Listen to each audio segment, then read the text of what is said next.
दोस्तों बहुत ध्यान से सुनिए। आपका इस धरती पर आना कोई दुर्घटना नहीं है। आपका इस विशेष परिवार में जन्म लेना ये किसी संयोग का परिणाम नहीं, बल्कि ईश्वर की अत्यंत सूक्ष्म योजना का हिस्सा है। जिस घर में आप पले हैं, जिन लोगों के बीच आपका जीवन खुला है, वे सब कोई रैंडम पात्र नहीं हैं। वे आपके पुराने कर्मों के सटीक उत्तर हैं। आपके पिता, आपकी माँ, आपके भाई बहन, यहाँ तक कि आपके शत्रु तक, सबको आपके आसपास भगवान ने एक विशेष उद्देश्य से रखा है। कभी सोचा है क्यों कुछ घरों में प्रेम भरा होता है और कुछ में तनाव? क्यों कोई जन्म लेते ही सुविधा में पलता है और कोई तंगहाली में? क्यों कोई बचपन से समझदार तो कोई अनुभवों से टूटता हुआ पड़ा होता है? ये सब प्रश्न छोटे नहीं हैं, क्योंकि इनका उत्तर ईश्वर की न्याय प्रणाली से जुड़ा है। भगवान कोई भूल नहीं करते। वे गणना करते हैं और फिर निर्णय लेते हैं कि कौन आत्मा किस परिस्थिति में किस आत्मा के साथ जुड़कर अपने अधूरे पाठ पूरे करेगी। आप सोचते होंगे, अगर भगवान ने सब तय किया है तो फिर मेरा क्या दोष? सुनिए, यह संसार किसी सजा या इनाम का नहीं, बल्कि सीख और सुधार का विद्यालय है। जिस परिवार में आप जन्मे हैं, वही आपकी परीक्षा का केंद्र है। ईश्वर ने आपको ठीक वही माता पिता, वही परिवेश दिया है जहां से आपकी आत्मा को अपने अधूरे संस्कारों को पूरा करना था। अगर कोई आत्मा अपने पिछले जन्म में अभिमान से भरी रही, तो उसे इस जन्म में ऐसे लोगों के बीच रखा जाता है जो उसे झुकना सिखाएं।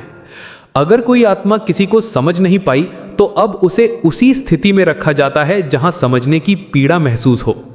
भगवान वही करवाते हैं जो हमारी आत्मा को उसके अगले स्तर तक पहुंचाने के लिए जरूरी होता है। कभी कभी हम कहते हैं, काश मेरा जन्म किसी और घर में हुआ होता। पर सोचिए, क्या आप किसी और घर में जाकर भी वही सीख पाते जो आज पा रहे हैं? नहीं, क्योंकि आपका ये जीवन कर्मों की फसल का परिणाम है। आपका जन्म स्थान, आपका परिवार, आपका समय, ये सब मिलकर आपके लिए बने दिव्य प्रयोगशाला की तरह हैं, जहां आप खुद को परखते हैं, गलते हैं और अंततः तपकर सोना बनते हैं। ईश्वर ने किसी को किसी से ऊंचा या नीचा नहीं बनाया। हर आत्मा अपने स्तर पर सीख रही है। कुछ लोग आपको चोट पहुंचाएंगे, कुछ आपको सिखाएंगे और कुछ केवल आपकी आत्मा के आईने बनकर आपके भीतर की कमियों को दिखाएंगे। इसलिए जो लोग आपके सबसे करीब हैं, वही आपके सबसे बड़े शिक्षक हैं।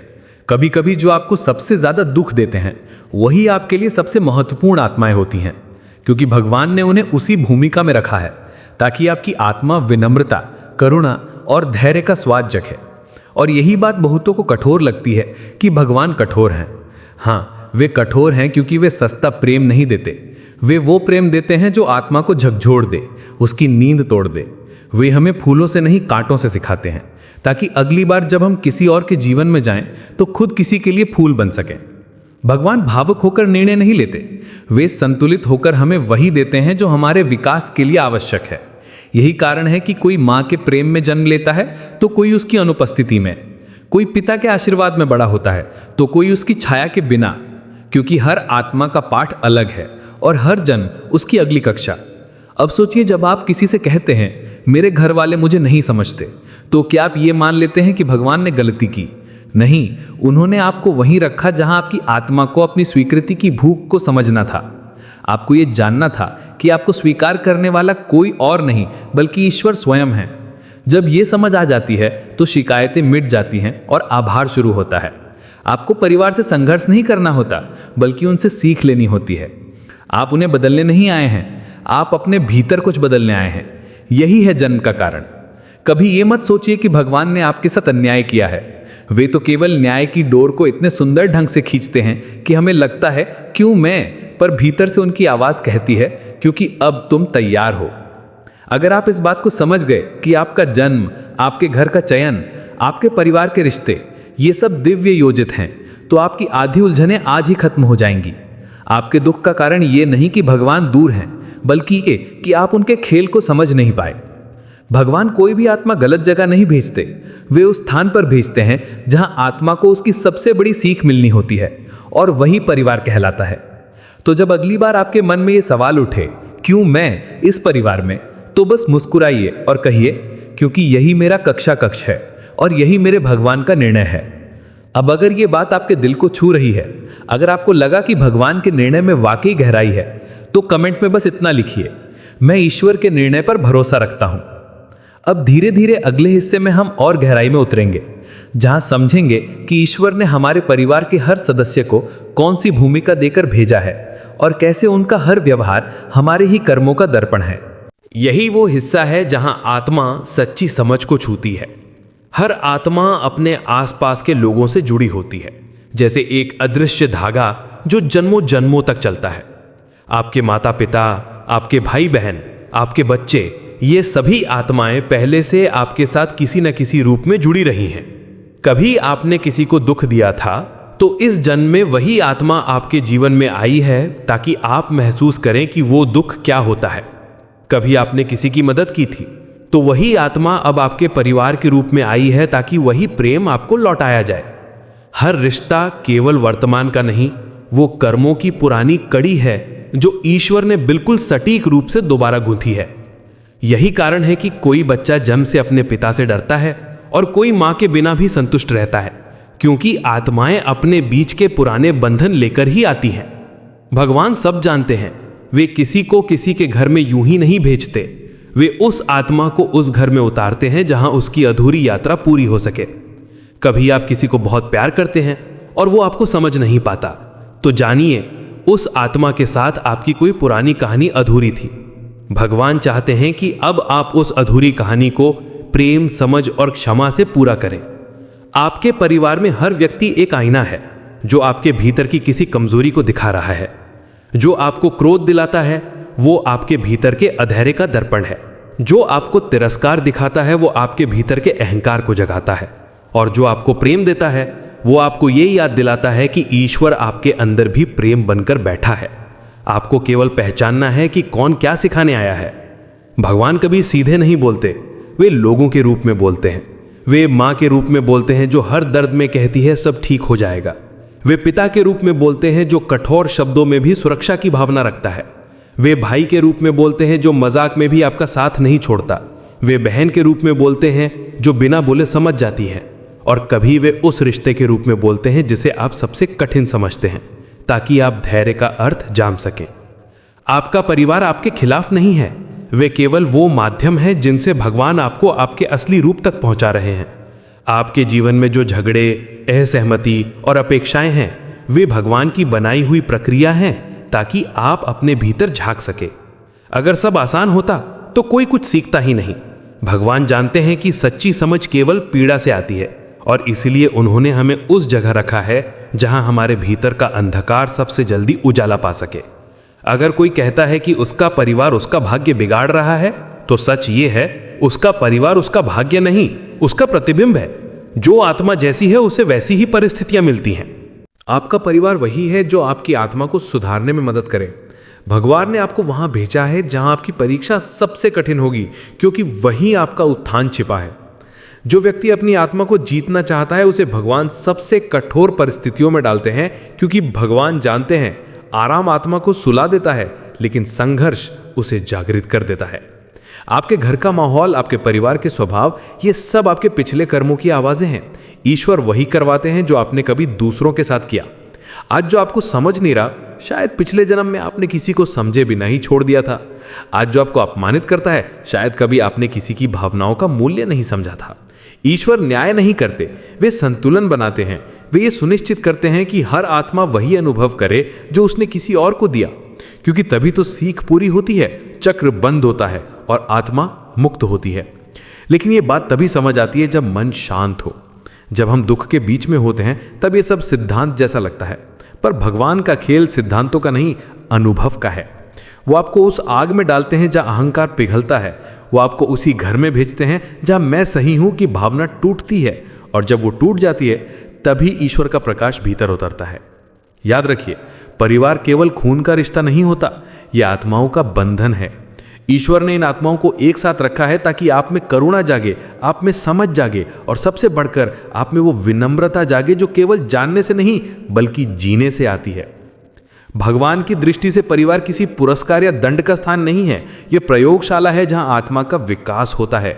तो जब कभी आपको लगे कि आपके घर वाले आपको नहीं समझते, तो अपने भीतर ये कहिए, धन्यवाद भगवान, आपने मुझे ये सीखने का अवसर दिया, क्योंकि वही क्षण आपकी आत्मा के सबसे बड़े विस्तार का होता है। हर रात जब आप थककर सोएं, अपने मन से ये कहिए, हे प्रभु, धन्यवाद कि आपने मुझे इन आत्माओं के बीच रखा जिन्होंने मुझे प्रेम, धैर्य और क्षमा सिखाई। और देखिए धीरे धीरे जीवन कितना शांत हो जाएगा। जो रिश्ते पहले बोझ लगते थे वही अब साधना बन जाएंगे, और जो परिवार कभी आपको सीमित लगता था वही अब आपके मोक्ष का द्वार बन जाएगा।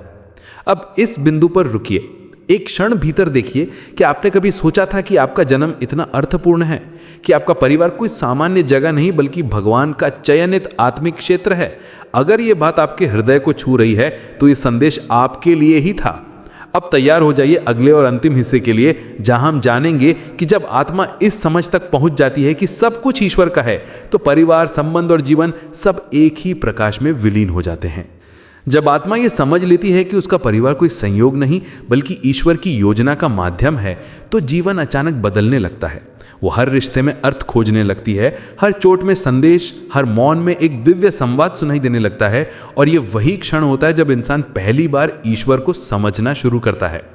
भगवान के निर्णयों को स्वीकार करना आसान नहीं होता, क्योंकि वे हमें हमेशा वहां भेजते हैं जहां हमारा अहंकार मरता है, ना कि जहां हमारी सुविधा बढ़ती है। वे हमें उन लोगों के बीच रखते हैं जो हमें आईना दिखाएं, ना कि वो जो हमें सुकून दे, क्योंकि आत्मा का उत्थान सुकून से नहीं होता, झटके से होता है। और जब आप उन झटकों को समझने लगते हैं तो आप पाते हैं कि भगवान ने आपके चारों ओर कुछ भी व्यर्थ नहीं रखा है। आपका परिवार आपकी आत्मा की कहानी का अगला अध्याय है। कभी कोई सदस्य आपके लिए भगवान का दूत बनकर आता है जो आपको राह दिखाता है, आपकी रक्षा करता है। कभी कोई व्यक्ति आपके कर्मों का प्रतिबिंब बनकर आता है जो आपको समझने पर मजबूर करता है कि आपने किसी के साथ क्या किया था। और कभी कोई आत्मा केवल आपको क्षमा सिखा। ईश्वर की दृष्टि से कोई गलत नहीं है, हर आत्मा बस अपनी भूमिका निभा रही है। आप सोचिए, अगर भगवान हर आत्मा को एक मंच पर खड़ा करें तो कोई पिता बनेगा, कोई माँ, कोई संतान, कोई विरोधी, कोई मित्र। सबका उद्देश्य एक ही है, आत्मा को उसकी पूर्णता तक पहुंचाना। अब अगर आप किसी पात्र से लड़ने लगेंगे तो आप भगवान की पटकथा को चुनौती दे रहे हैं। पर जब आप उस पात्र को समझने लगते हैं तो आप ईश्वर के साथ चलना शुरू कर देते हैं। भगवान ने आपको उस परिवार में इसलिए नहीं भेजा कि आप उनसे जीतें, बल्कि इसलिए भेजा कि आप अपने भीतर को जीतें।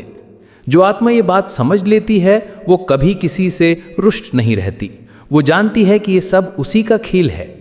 जब पिता कठोर बनते हैं तो वो जानती है कि ये मेरे धैर्य की परीक्षा है। जब माँ चिंता करती है तो वो जानती है कि ये प्रेम का रूप है। जब भाई नाराज होता है तो वो जानती है कि ये पुराने कर्मों का बकाया है। और जब कोई सदस्य आपको छोड़ देता है तो वो समझती है कि अब वो आत्मा अपना पाठ पूरा कर चुकी थी।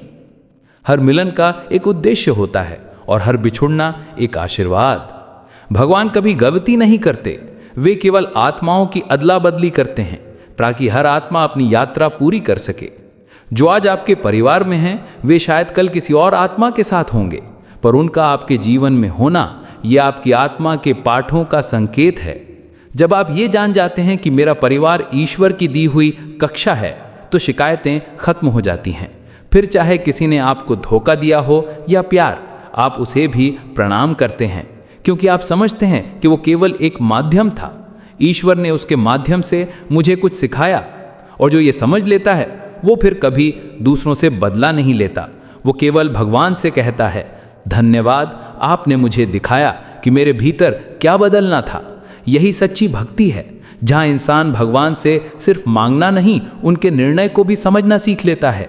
जहाँ वो ये जान लेता है कि ईश्वर ने मुझे इस परिवार में इसलिए नहीं भेजा कि मैं सुख पाऊं, बल्कि इसलिए भेजा कि मैं स्वयं को पहचानूं। और ये पहचान ही मोक्ष की पहली सीढ़ी है।